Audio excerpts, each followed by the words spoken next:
Buenas noches, América. Solo 3 países de Latinoamérica, Cuba, Uruguay y Guyana, han legalizado el aborto.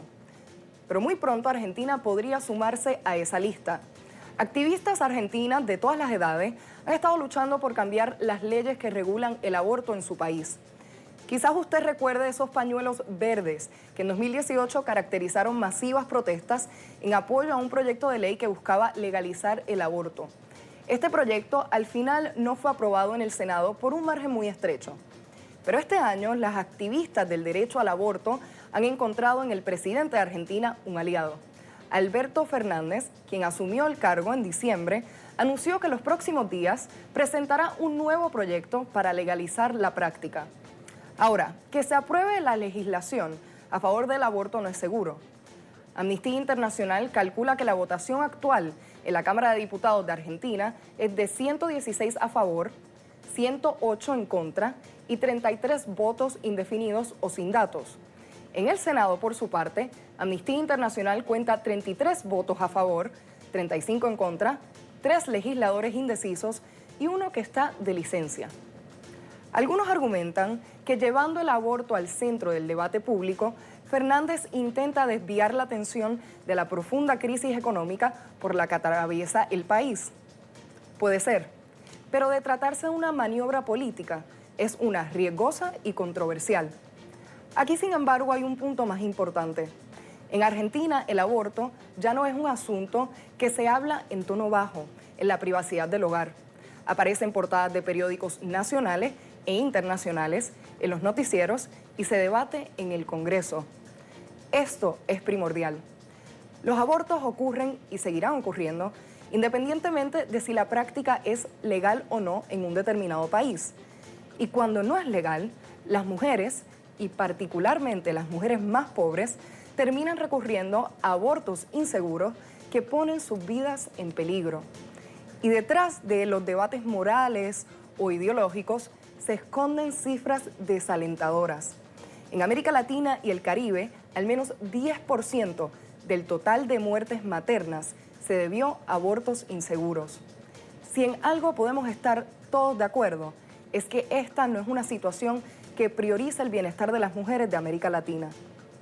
Son las 7 en Ciudad de México, las 8 en la costa este de Estados Unidos, Bogotá y Quito, y las 10 en Montevideo, Buenos Aires y Santiago. Y esto es Cuestión de Poder. Bienvenidos.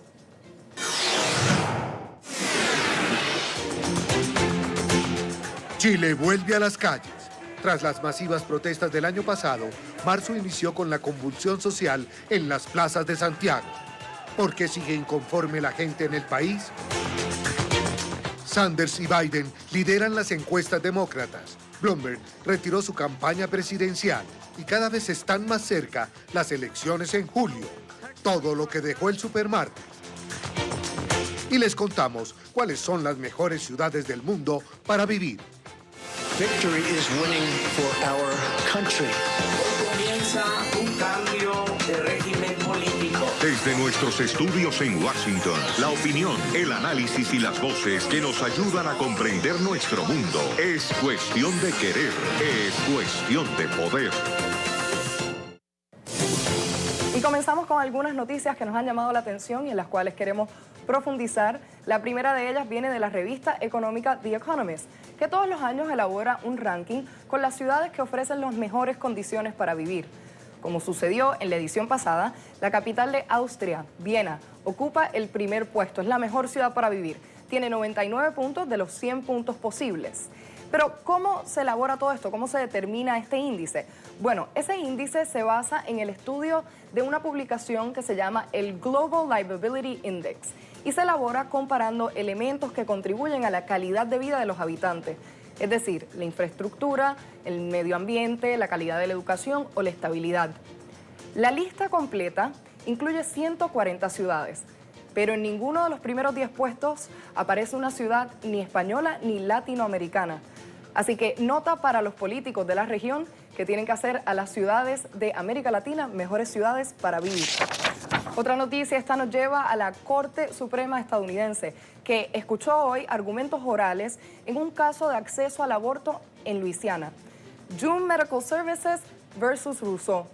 Este es el primer caso importante sobre el tema que se discute desde que dos jueces conservadores nominados por el presidente Donald Trump tomaran posesión en la Corte, Neil Gorsuch y Brett Kavanaugh.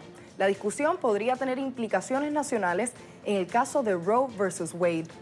En este momento del programa, para hablar de esto, saludamos a Joanny Adames, vocera de Planned Parenthood. Joanny, buenas noches, muchas gracias por estar con nosotros. Cuéntanos primero cómo un caso tan local que en principio afecta solamente al estado de Luisiana podría tener repercusiones sobre la discusión del aborto a nivel nacional. Estamos hablando que aunque sea un caso local, este caso puede impactar a nivel nacional por el hecho de que la Corte Suprema va a decidir. A la Corte Suprema decidir sobre un caso, eso crea un precedente del cual otros estados pueden tratar de hacer lo mismo, ¿no? Convertirse en un efecto dominó, porque ya sucedió. Vimos que en Texas hace 3 años la Corte Suprema hizo un fallo acerca de un tema similar, de una ley similar que se pasó en Texas, y como podemos ver, este año está sucediendo lo mismo en Luisiana. Explícanos, por favor, cuáles serían los pasos legales que tendrían que suceder para que se derrogue Roe versus Wade. Bueno, sabemos que ahora mismo está en este caso ante la Corte que se presentó hoy y que hay otros 17 casos a punto de llegar a la Corte Suprema. Significa que pueden estar en cortes federales y en corte de apelación. Entonces, sabemos que a Roe v. Wade la van a tratar de derogar de diferentes formas, ¿no? No va a ser solamente un solo caso que lo va a ser poquito a poco mermando todos los derechos bajo que deriva esa ley, ¿no? Joanny, a diferencia de otras causas sociales como el matrimonio igualitario, la visión que tienen los estadounidenses sobre el aborto no ha cambiado casi en los últimos 50 años desde que se aprobó Roe versus Wade. Apenas una pequeña mayoría aprueba el aborto bajo ciertas circunstancias. ¿No cree que sería bueno para la democracia estadounidense que esta discusión del aborto se abra nuevamente a un debate público? Yo diría que el tema del aborto es una decisión muy personal, ¿no? De cada persona. Es una decisión entre la persona, su médico y su fe. Así es que yo lo describo, ¿no? Y también sabemos que 77% de los americanos no quisieran ver que el aborto se anule en la Corte Suprema. Entonces, es un tema que va a continuar, ¿no? Y es un tema por el cual nosotros, los activistas, vamos a seguir luchando para que las personas tengan ese derecho a decidir sobre sus cuerpos. ¿Qué implicaciones tendría todo esto para las elecciones de este año? Una de las grandes promesas del actual presidente Donald Trump, que ha cumplido, es ofrecer tener una Corte Suprema más conservadora. ¿Qué significaría una victoria, una potencial victoria demócrata? Yo te diría que el aborto, como la salud reproductiva en general, está en las urnas este año. Como vimos el año pasado y en 2018, el pueblo, ¿no?, fue a las urnas y votó por candidatos y eligió candidatos que apoyan el derecho a la mujer a decidir. Entonces, este noviembre sabemos que va a suceder lo mismo y que las personas van a salir y van a apoyar a esos candidatos, ¿no?, que creen en el derecho de la mujer a decidir sobre su cuerpo. Joanny Adames, vocera de Planned Parenthood, muchas gracias por estar con nosotros. Gracias a ti. Y ahora continuamos con nuestra lectura recomendada de hoy, que es un trabajo de Idea Internacional y de Daniel Sobato, uno de nuestros invitados habituales. El artículo lleva por nombre El rápido deterioro de la calidad democrática en América Latina y ha sido publicado por el Instituto Brookings. Sobato y su equipo se dan la tarea de explorar la fragilidad de la democracia en América Latina, desde la dictadura de Nicolás Maduro hasta las protestas que hemos visto en Colombia, Ecuador y Chile. Por supuesto, sabemos que la región está experimentando un momento de mucha volatilidad política. ¿Podrán los líderes de nuestra región articular políticas que ayuden a fortalecer nuestras democracias en el corto y en el largo plazo? Eso es un gran reto este año 2020. La situación actual de descontento democrático y convulsión social que América Latina está experimentando requiere ofrecer soluciones democráticas a los problemas de la democracia para evitar una escalada peligrosa de retórica populista fuerte que podría terminar agravando la compleja situación regional. No es meramente suficiente tener democracias resistentes y de calidad. También debemos esforzarnos por construir un Estado moderno y estratégico, una mejor gobernanza y un liderazgo político comprometido con los valores democráticos, la transparencia, una conexión con el pueblo, la empatía y la capacidad de gobernar las sociedades complejas del siglo XXI. Y cerramos con nuestra noticia en positivo. 2 hombres han logrado desarrollar una alternativa al cuero animal hecho de cactus mexicanos. Y esto podría salvar a millones de animales en todo el mundo. Se trata de Adrián López Velarde y Martes Cáceres. Son responsables de crear este tejido vegano a partir del nopal. Y aunque les llevó 2 años de investigación, el tejido está por salir a la venta. Esto, por supuesto, es muy importante, pues la industria de la moda es una de las más contaminantes del mundo. Así que iniciativas como estas que ofrezcan alternativas que son más verdes, mejores para el medio ambiente, siempre son bien reconocidas. Con esto cerramos esta sección del programa. Vamos a una breve pausa, ya continuamos. Chile se enfrenta a una convulsión social y política. En octubre de 2019 estallaron masivas protestas que exigían reformas sociales. El gobierno, digamos que cedió, anunció algunos cambios y convocó a un referéndum para determinar si los chilenos quieren cambiar la Constitución. Pero recientemente las protestas se reanudaron, así que para hablar de todo esto nos acompaña Néstor Arburto, editor nacional de Radio Bio Bio de Chile. Muy buenas noches, gracias por estar con nosotros. Hola, ¿cómo están ustedes? Muy buenas noches. Cuéntenos primero cómo ha cambiado este movimiento desde que estalló en octubre y las exigencias. A ver, aquí desde el 18 de octubre la situación en nuestro país, en Chile, ha ido variando y ha tenido ciertos matices en el día a día.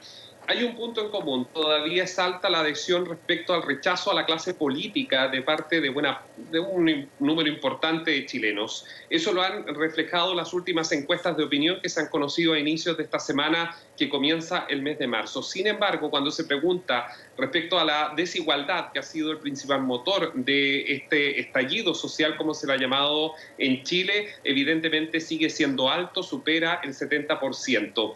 ¿Cuáles son los matices que yo les señalo? Básicamente los hechos de violencia que no han cesado desde el 18 de octubre, como por ejemplo saqueos de supermercados, violencia hacia carabineros y evidentemente la tensión que se puede vivir en lo que algunos llaman la zona cero de las principales capitales regionales del país. Habla de la violencia. ¿Qué balance hace de la relación que existe entre esta violencia incesante que se ve desde que comenzaron las protestas en octubre y las exigencias del movimiento en cuanto a reformas que tienen que ver con la desigualdad, con las pensiones? A ver, ahí hay una situación que se ha generado, evidentemente el actual gobierno, que es de centro derecha, de Sebastián Piñera, junto a su coalición Chile Vamos, ha tenido que cambiar el rumbo de una agenda de gobierno con el cual habían ganado las elecciones prácticamente 1 año y medio antes del estallido social, y ganó Sebastián Piñera siendo uno de los candidatos a la presidencia y posteriormente presidente más votado. Esto es muy choca y es muy difícil poder tal vez explicarlo en un par de minutos.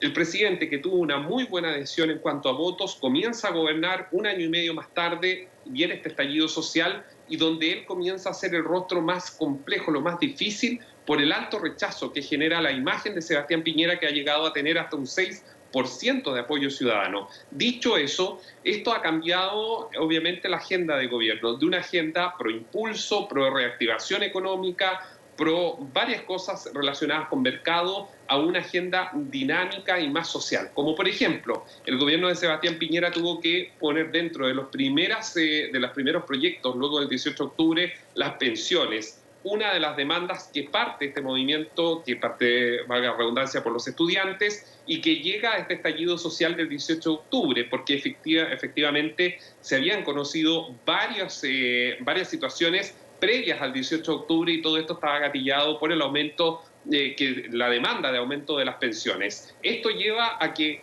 un hecho coyuntural, que fue la semana del 18 de octubre, que terminaba ese día viernes, que fue el aumento del metro de Santiago. Esto fue una especie de guinda de torta para todo lo que vimos posteriormente, que son un paquete de demandas que están siempre ligadas al área social. El discurso pro empresa, el discurso de crecimiento económico termina quedando a un costado, que era lo que ofreció Sebastián Piñera en la última campaña política.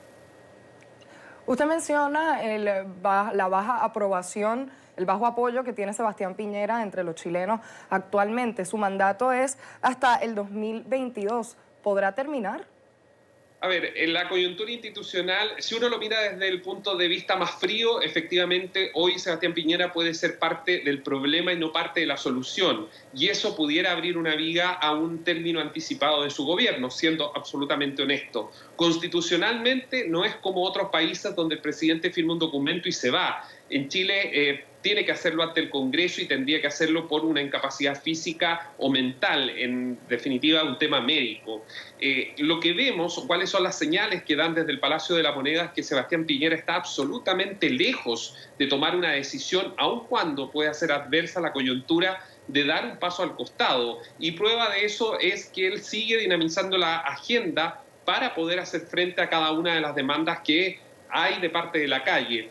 ¿Ha logrado algunos hitos? Sí, claro. Por cierto, Sebastián Piñera ha logrado que viejos estandartes de quienes gobernaron tanto el Partido Socialista, la Democracia Cristiana y algunos del Partido por la Democracia, que son la legendaria centroizquierda chilena, la que pelearon contra la dictadura de Pinochet y luego gobernaron por más de 20 años Chile, y que a juicio de ellos gran parte del mérito del actual Chile se debe a las buenas políticas ejercidas tanto por Patricio Aylwin, Eduardo Frei, Ricardo Lagos y Michelle Bachelet, terminaron entregando su apoyo a Sebastián Piñera con algunas condiciones, como hacer reformas que sean sustantivas y en torno a lo que ha demandado la población chilena. En ese contexto, si usted, respondiendo a su pregunta, hay algo en frío, seco, es que Sebastián Piñera está gobernando con nada de apoyo, prácticamente nada. Pero, atención, también la ciudadanía rechaza a la oposición política de Sebastián Piñera. De hecho, un dato: Sebastián Piñera podrá tener 6 o 12%, dependiendo de las encuestadoras que se puedan revisar. Muy bajo, por cierto, para los números que Chile siempre tenía. Pero no existe nadie que pueda robarle el liderazgo, aún con esos números, de parte de ninguno de los sectores políticos. O sea, la izquierda no ha capitalizado el descontento con un gobierno de centro-derecha, ni tampoco la centro-derecha ha capitalizado el apoyo ciudadano de parte de su proyecto. Entonces esto quiere decir que es una desconexión automática y total y sustantiva entre lo que la ciudadanía quiere y cómo ve a la clase política, sin importar si son comunistas o de extrema derecha. Profundicemos en eso, porque son precisamente las instituciones, los políticos, los principales partidos los que deben llevar adelante un proceso para salir de la crisis. Si la desconfianza en las principales instituciones del gobierno ha caído tanto, ¿cómo se enfrenta a eso?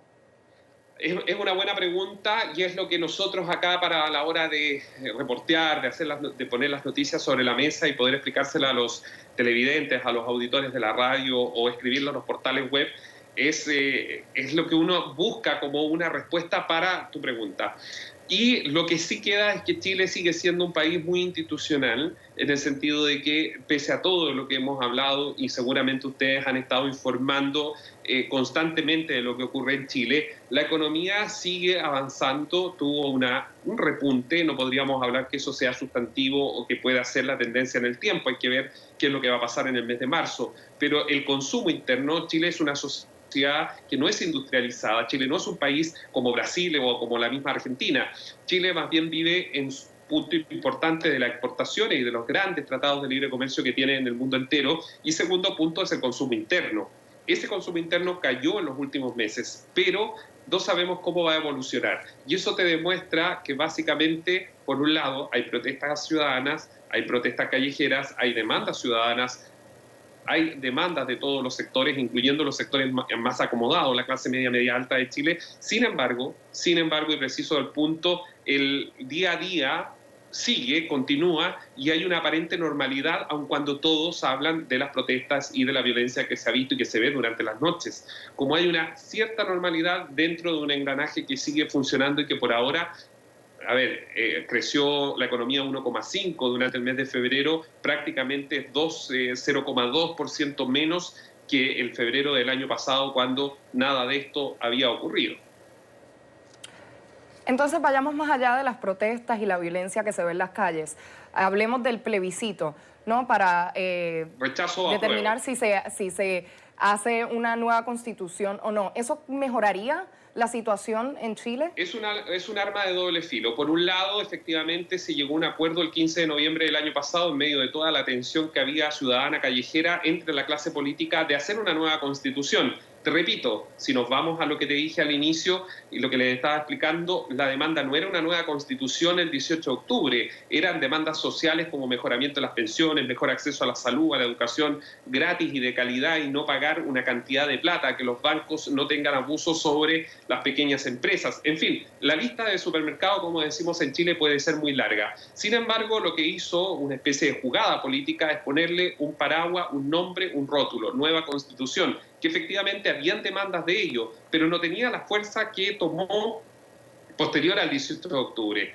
Y en ese, y en ese mismo contexto es que la evolución que hemos visto puede radicar en que la nueva constitución termine siendo una especie de paraguas para que la gente un poco vuelva a la normalidad, entremos al debate de qué tipo de país queremos. Y ahí es donde nace el apruebo y también nace el rechazo. Vamos a ver cuál de estos dos números llegan y cómo llegan al 16 de octubre, 26 de abril, porque si el 26 de abril es 60 apruebo y 40 rechazo, estaríamos prácticamente igual cuando Augusto Pinochet llamó a este plebiscito que finalmente terminó entregando el poder de esta dictadura que estuvo durante 17 años en Chile. ¿Qué balance hace del riesgo que tendría un país como Chile de caer presa a líderes populistas que ofrecen una especie de salvación, de salida de la crisis, dada esta polarización de la que habla? Lo que pasa es que, a diferencia de otros países, y con mucho respeto, países latinoamericanos, lo digo con respeto, digamos, para no herir susceptibilidades, en Chile nadie ha capitalizado, y ahí vuelvo a lo anterior, nadie ha capitalizado este descontento ciudadano. No es la extrema derecha con José Antonio Kast, que es un reconocido de ultraderecha muy cercano a Jair Bolsonaro, ni tampoco es la izquierda, el Partido Comunista. Ambos sectores no logran capitalizar, así como otros políticos no logran capitalizar que uno diga emerge una figura fuerte, poderosa, que pudiera llegar a tomar el control del país ante una inminente salida de Sebastián Piñera o de unas elecciones anticipadas, como han planteado algunos. No existe, no hay ningún nombre que uno pueda decir, este es el liderazgo total que la gente está o quiere o busca. Son las palabras de Néstor Aburto, editor nacional de Radio Bio Bio Chile. Muchas gracias por estar con nosotros. No, gracias a ustedes. Que estén bien. Y gracias a ustedes por la sintonía, por continuar con nosotros. Vamos a hacer una breve pausa y ya volvemos con más de Cuestión de Poder. Ayer fue Super Martes o Super Tuesday, un día crucial en la contienda por ganarse la nominación presidencial en el Partido Demócrata. Fue un Super Martes lleno de sorpresas. Así que para discutirlas, hoy nos acompaña Federico de Jesús, analista político y presidente de FDJ Solutions. Gracias. Bienvenido. Por tenerme. Y con nosotros también Luis Dávila, abogado y miembro del Comité Nacional Demócrata. Bienvenido. Gracias por la invitación. Y cabe destacar que está Puerto Rico en la casa. Así en es. esta mesa hoy. Comencemos con las sorpresas. ¿Qué destacan? Bueno, obviamente Biden tuvo una noche extraordinaria, histórica, ganó en estados donde ni siquiera tenía oficina ni había invertido dinero de anuncios. El endoso de Amy Klobuchar, de Pete Buttigieg y de Beto O'Rourke, obviamente en el poco tiempo que fue, ¿verdad? El día antes, tuvo un impacto enorme. En Texas yo creo que fue el estado con más delegados que ese impacto se vio. Y en Massachusetts, donde Elizabeth Warren llegó tercera en su propio estado, se esperaba que iba a perder, pero contra Bernie, no contra Biden. Así que una noche extraordinaria para el vicepresidente y pone al Partido Demócrata básicamente en una elección de 1-1 con un virtual empate en delegados luego de que California se cuente por fin. Lo mismo, noche histórica, 14 estados, ganó 10 de esos 14. Creo que Bernie tampoco tuvo una noche fatal, que digamos, ¿verdad? Creo que definitivamente no llenó las expectativas. Creo que la debilidad más grande que sale de este resultado es que ya no puede adjudicarse que es el único candidato que puede aglutinar masas, ¿verdad? Y votantes. Vimos muchos estados ayer como Virginia y otros en los que hubo récord de participación. Sin embargo, ese récord en participación no se reflejó en un apoyo a Bernie, sino un apoyo al vicepresidente. Así es que nada, creo que es histórico. Yo creo que nunca habíamos visto algo así. Y creo que tardará tiempo en ver algo nuevamente así, un cambio tan radical en una semana. O sea, apenas hace una semana hablábamos de la candidatura de Biden como algo muerto, ¿verdad? Algo que no existía. Y ahora lo tenemos prácticamente en la delantera, en los delegados. Revivió. Hablabas de los que le han dado apoyo recientemente, los que se retiraron de la contienda, Buttigieg, Klobuchar. ¿Bloomberg se suma a esa lista? ¿Consecuencias? Definitivamente, ahora Biden va a tener unos recursos que no tenía a su disposición. Su campaña no tenía dinero, no tenía organización, así que eso le da un impulso bien grande. Oye, hay que destacar, después de gastarse 500 millones en anuncios, que solamente ganar en American Samoa, que muchos estados ni siquiera llegar al límite de 15% para acumular delegados, tiene que haber sido bastante sobrio la noche para Bloomberg. Y obviamente yo creo que si la meta es derrotar a Trump, pues hay que decir que fue desprendido en decir, bueno, pues si Biden es el que le puede ganar, pues yo voy a darle mi apoyo a él. Eso no quiere decir que sea el mejor candidato, pero definitivamente el Partido Demócrata y los votantes demócratas están viendo que esa es la dirección que el partido va a tomar. Estas sorpresas del supermartes apuntan a que se debe cambiar la manera en que se organizan las primarias en Estados Unidos, que empiezan en estados que son de mayorías blancas, y luego vemos estas sorpresas que, bueno, según las encuestas y los pronósticos, sorprendieron a todo el mundo. Yo creo, como dice Bernie, ¿verdad? No que yo sea partidario de él, pero yo llámame radical, pero yo creo en unas primarias donde el voto sea secreto, que todas sean primarias. Yo no creo en ese sistema cavernario de caucuses que se presta para la presión social, patronal, o sabrá Dios de qué, de que todo el mundo sepa con quién tú estás votando, y que sea el mismo día. Las presidenciales son el mismo día en todos los países civilizados el mismo día, y el que más votos saca es el que debe de ganar. Esto de delegados y superdelegados es totalmente anticuado, y el que más votos saque es el que debe de ganar, tanto en la presidencial como en las primarias. ¿Estás de acuerdo? Pienso lo mismo en cuanto a, ¿verdad? La cuestión de que debería ser un día, ¿verdad? Nosotros estamos acostumbrados a eso, ¿verdad? Y pienso que también da la oportunidad que puedan concentrarse en todos los estados a la vez, ¿verdad? Y no que tengan que seguir este orden como tal. En cuanto a los caucuses y primarias, no podría estar más de acuerdo. El caucus para mí es completamente antidemocrático, y de hecho, ayer los resultados de Minnesota, es importante destacar que Minnesota en el 2016 era un caucus, pero este año fue una primaria. La participación fue mucho mayor y el resultado cambió drásticamente. Creo que en el 2016 el senador Sanders había dominado, creo que con un 60%, y este año bajó a 30%, o sea, cayó 50% de su apoyo, cayó en 4 años, ¿verdad? Y claro, hay más candidatos, pero creo que el efecto del caucus versus primaria es algo que hay que evaluar. Para la audiencia mayoritariamente latinoamericana que nos está viendo, ¿podemos explicar lo que es un caucus y la diferencia con una primaria? Es bien sencillo. La primaria es, ¿verdad?, lo que conocemos como una votación, donde tú vas y votas por el candidato de tu preferencia en una elección interna del partido. El caucus es este sistema donde obviamente cada estado pone sus reglas, pero en la mayoría es que, pues, por ejemplo, hay una cancha bajo techo en una universidad, y los que apoyan a distintos candidatos se agrupan en distintas partes de la cancha y suman cuántas personas están en esa esquina, y si después de la primera vuelta nadie tiene mayoría, entonces entre las partes negocian y jalan, ¿verdad?, gente que está apoyando para un lado o para el otro, y al final vuelven y cuentan, pero el voto no es secreto. Se tarda muchísimo, las deliberaciones a veces pueden ser de 4 horas, y no le da la oportunidad a todas las personas a salir de su trabajo, a hacer la fila y estar envueltos en un proceso que es mucho más complicado que simplemente ir a una casilla y marcar por una opción. Claro. Federico, antes mencionabas a Elizabeth Warren. Digamos que los resultados no fueron muy positivos. ¿Por qué le ha ido tan mal? Ayúdenos a entender qué ha pasado, cómo se desplomó de esa manera. Yo, francamente, en lo personal soy muy fanático de ella. Yo creo que sería una extraordinaria presidente. Pero las campañas no solamente sobre capacidad, sino sobre táctica. Yo creo que ella cometió el primer error garrafal, fue lo de hacerse una prueba de ADN sobre si era india o nativoamericana. Eso yo creo que ya lo pudo subsanar con buenas políticas públicas. Yo creo que después se resbaló cuando titubeó sobre Medicare para todos. Y yo creo que al final, en general, no supo diferenciarse, no distanciarse, diferenciarse de Bernie Sanders, porque entre el original y el facsímil la gente coge el original. Y ella tenía muchas buenas ideas de ellas propias y todo el mundo en los medios, ella dejó que todo el mundo en los medios la encajonara, Bernie Warren, Bernie Warren.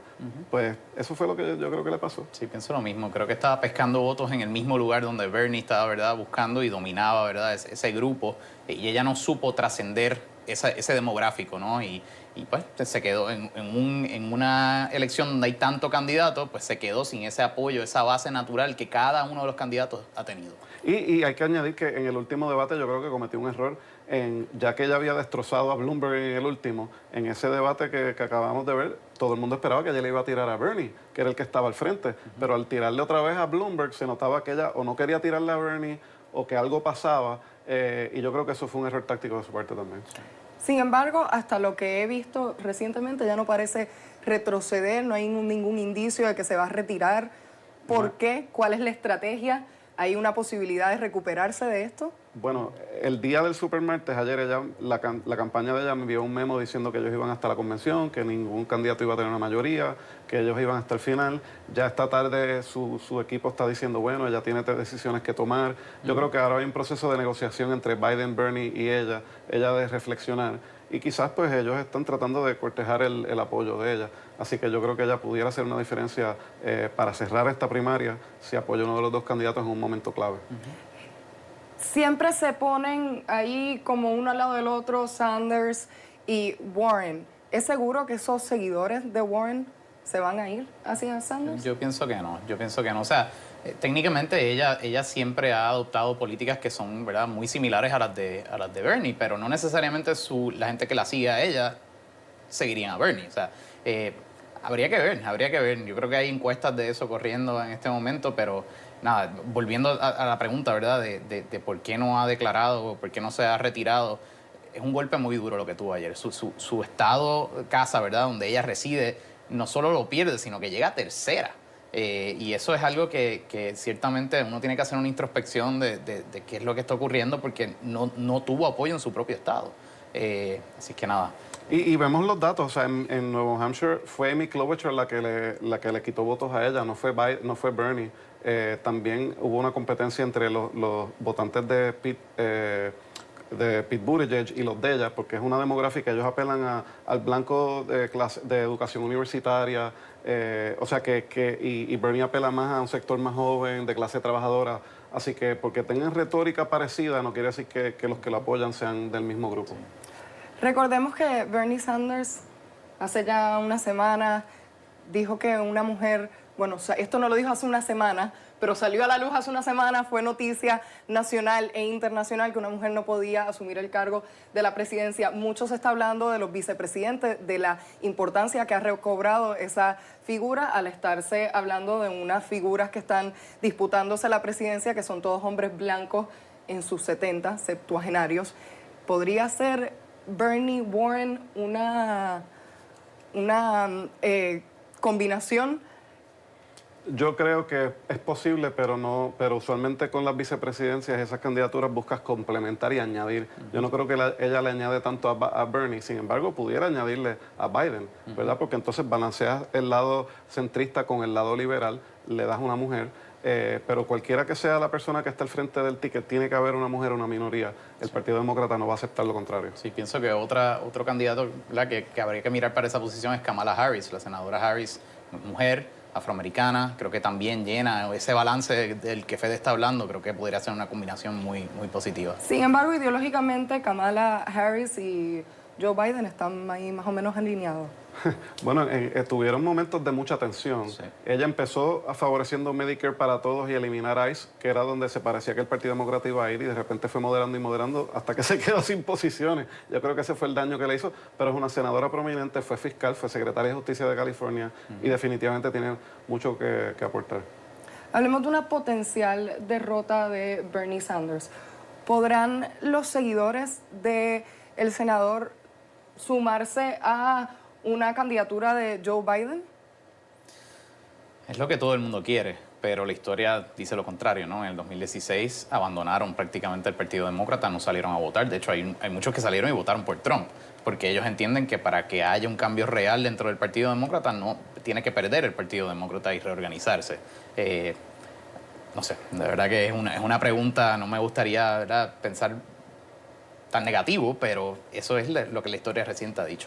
Fíjate, yo tengo una opinión un poco diferente. En el 2016 hubo una elección única donde obviamente en estas elecciones va a haber una intervención de otros países, incluyendo Rusia. En ese momento se les robaron unos emails al DNC que daban la apariencia, nunca se probó, pero daban la apariencia de que el Partido Demócrata estaba arreglando la elección en contra de Bernie. Y fue justo cuando comenzó la convención y tú y yo estábamos allí y vimos que la gente de Bernie interrumpían los discursos, se paraban y se iban, se ponían a gritar. Y el coraje es entendible. En este momento yo creo que no hay tal cosa, ¿verdad? Yo espero que no haya un liqueo de esa manera. Yo creo que el Partido Demócrata tiene que hacer mucho mejor trabajo en abrirse a todos los sectores. Y si Biden es el que gane, porque yo creo que Bernie todavía está vivo. Recuerda que en los delegados Bernie va a estar adelante cuando se corte California, así que esto no se ha acabado. Pero en el supuesto de que Biden sea el candidato favorito, él va a tener que hacer su esfuerzo también de atraer a la gente. Y a diferencia del 16, donde uno pudiera argumentar que esa gente en realidad no era de Bernie, sino que eran el anti-establishment, que querían a alguien que no fuera Hillary, ahora es un movimiento de Bernie. Él tendría una responsabilidad de acorralar a toda su gente y decirles, ustedes van a votar en contra de Trump, porque de eso es que se trata este movimiento. Así que los dos lados tienen una responsabilidad muy grande. Sí. Mencionas California, me lleva a hablar del tema de los latinos. Una de las posibles conclusiones de ayer es que los latinos no votamos en bloque. Texas, que es un estado de mayoría latina, se esperaba que se lo llevara Sanders y no fue así. ¿Cómo se gana el voto latino? Bueno, estábamos hablando fuera del aire, ¿verdad? Un poco del demográfico, ¿verdad? De las encuestas, cómo votaron. Y sí, Sanders tenía un apoyo del voto latino, pero en la categoría de edad, creo que menor de 40 años. Todos los que fueron a votar latinos mayores de 40 años, todos favorecieron a Biden. O sea que no es solamente la cuestión, ¿verdad?, de si son latinos o no, sino es un factor de edad también y de participación, porque no es lo mismo que vayan a votar 15 jóvenes a que vayan 1.500, ¿verdad?, personas mayores de 45. Ahí es que yo creo que se vio la diferencia, especialmente en Texas. ¿Y cómo se acapara ese voto de los jóvenes? Pues francamente lo de ayer cambió el panorama por completo. Las reglas que uno lleva siguiendo en la política, el libro se fue por la ventana. Así que hay que reevaluar, pero yo creo que para la elección general el voto latino obviamente va a ser crucial y yo creo que el Partido Demócrata tiene que hacer un mejor trabajo en diferenciar los distintos segmentos del Partido Demócrata que son latinos, que no todos somos iguales, que no todos seguimos los mismos issues. Obviamente el estereotipo es los cubanos les importa Cuba, los puertorriqueños Puerto Rico y los mexicanos inmigración, pero hay muchísimas otras cosas que vienen a cuando uno toma la decisión, y los temas de economía, de salud, siguen siendo una prioridad para todos los latinos. Así que entender esas sutilezas, invertir el dinero y la energía y los voluntarios de campo en los lugares adecuados va a ser una tarea que es bien importante para el Partido Demócrata, porque Trump tiene el dinero y la incumbencia para poderlo hacer. Mencionas Puerto Rico. A los puertorriqueños nos importa Puerto Rico. Un poco atándome de eso, ¿qué candidato sería mejor para los puertorriqueños? Muchos de los precandidatos demócratas, cabe destacar, esto lo hablábamos ayer en el programa, se han pronunciado con planes, propuestas para Puerto Rico, se han pronunciado sobre el estatus político. ¿Qué candidato crees que sería mejor para Puerto Rico? Pues no sé, ahora mismo creo que ambos candidatos en términos del estatus político han estado básicamente en el mismo lugar, ¿verdad? Han sido un poco tibios, han hablado de que apoyan un proceso de autodeterminación para Puerto Rico. Eso lo han dicho muchas veces, lo he escuchado toda mi vida y siempre pasa lo mismo. Ya yo creo que el electorado en Puerto Rico cuando escucha eso dicen esto es más de lo mismo, pero son los dos que quedan. O sea que, ¿por quién van a salir a votar? Creo que pues habrá que ver la movilización, quién va a mover la gente más, los electores. Pero en este momento ambos tienen buenas propuestas para Puerto Rico, pero en términos de estatus y de motivación de salir a votar y el impacto que eso pueda tener en Florida también, creo que quizás uno de ellos dos podría tal vez atreverse a apoyar una fórmula de estatus que ahora mismo ha quedado abandonada, que es la estadidad. Mira, yo creo que hay que hacer una diferencia entre las promesas de campaña y cuán buenas y elaboradas han sido y el récord histórico de cada persona. Yo te diría que si vamos a evaluar el récord, Elizabeth Warren como senadora yo creo que tiene el récord más sólido. Ella votó en contra de la ley promesa, estuvo a favor de muchísimos proyectos para invertir en Puerto Rico, de reforma financiera, de salud. Bernie Sanders tiene un récord parecido, ¿verdad? Como estábamos hablando, un plan Marshall en contra de Wall Street. Como vicepresidente, pues Joe Biden sí apoyó el plan promesa, que fue bien controversial en Puerto Rico, que impuso una junta, pero también trajo inversión a Puerto Rico. El presidente Obama le extendió el seguro de salud a los puertorriqueños, aunque no igual que los estados, pero bastante mejor que estábamos antes. Así que yo creo que es una buena competencia y idea para los puertorriqueños en esta elección. ¿Tendría implicaciones, por ejemplo, una candidatura y eventual, digamos, si sale victorioso Bernie Sanders sobre las elecciones en Puerto Rico, que también se dan en noviembre? Sanders, como sabemos, ha nombrado como copresidenta del comité electoral a Carmen Yulín en Puerto Rico, que es la alcaldesa de San Juan. Yo creo que, mira, la primaria en Puerto Rico es ahora el 29 de marzo. El que se esperaba que iba a competir fuertemente en Puerto Rico era Bloomberg, y ahora pues que se retira, pues eso pues deja un vacío que vamos a ver si Biden lo llena o no. Bernie Sanders en Puerto Rico tiene la movilización y los delegados, pero esto está cambiando tan rápidamente que no sabemos, y yo no creo que la alcaldesa va a ser la que juegue el papel más prominente en esa elección, porque esto es mucho más allá que ella, y ella yo creo que es tan controversial que mucha gente la va a tratar de atar a ella, a Bernie. Hay que ver si eso funciona o no.